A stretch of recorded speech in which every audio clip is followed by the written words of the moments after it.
పెద్ద నోట్ల రద్దు తర్వాత దేశంలో నగదు రహిత లావాదేవీలను ప్రోత్సహించే దిశగా కేంద్రం చర్యలు తీసుకుంటోంది. ఇందులో భాగంగా 2,000 రూపాయల లోపు డెబిట్ కార్డు, క్రెడిట్ కార్డు లావాదేవీలకు సేవా పన్నును ఎత్తివేయాలని భావిస్తోంది. సామాన్య ప్రజలకు తద్వారా ప్రయోజనం చేకూరనుంది. నగదు రహిత లావాదేవీల దిశగా వారు మళ్లేందుకు మార్గం సుగమం చేయనుంది.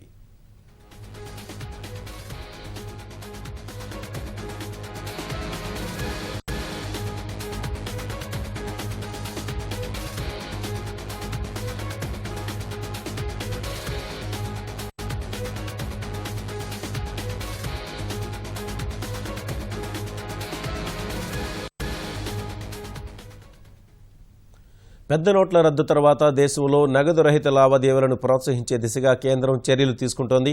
ఇందులో భాగంగా 2,000 రూపాయల లోపు డెబిట్ కార్డు, క్రెడిట్ కార్డు లావాదేవీలకు సేవా పన్ను ఎత్తివేయాలని భావిస్తోంది. సామాన్య ప్రజలకు తద్వారా ప్రయోజనం చేకూరనుంది. నగదు రహిత లావాదేవీల దిశగా వారు మళ్లేందుకు మార్గం సుగమం చేయనుంది.